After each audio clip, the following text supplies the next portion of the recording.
তো হ্যালো বন্ধুরা, আজকে চলে এসেছি আপনাদের সাথে একটা নতুন ভিডিও নিয়ে। এই বেলি ফিট কীভাবে কমানো যায়, আমাদেরকে যে এক্সারসাইজগুলো আমি করছি সেই এক্সারসাইজগুলো আপনারা করেন, দেখবেন আপনি একটা ভালো দুর্দান্ত রেজাল্ট পাবেন। আর আপনাকে কিছু ডায়েট মেনটেন করতে হবে, যে ডায়েটগুলো আপনাকে কোল্ড ড্রিঙ্ক, ফাস্ট ফুড, তারপর অ্যালকোহল জাতীয় জিনিস নিজের লাইফ থেকে সরিয়ে নিতে হবে।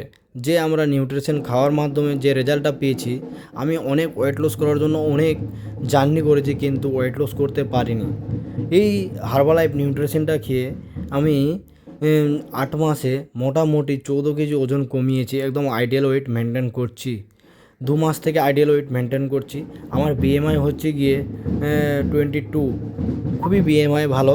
আরও বিএমআইটা একটু কমাতে হবে। যদি আমি একটু বিএমআই লেভেলটা কমিয়ে দিই তাহলে আমি আরও সুস্থ থাকবো। কারণ আমাদের বডি মাসকুলার ইন্ডেক্স এতটাই ইম্পর্ট্যান্ট যে আপনি জানেন যে আপনার যদি 1 কুইন্টাল হয় তাহলে আপনার মোটামুটি বিএমআই 35-এর কাছাকাছি চলে যায়। সেটা আপনার শ্বাসকষ্ট বা হার্ট অ্যাটাকের সম্ভাবনা বেশি হয়ে যায়।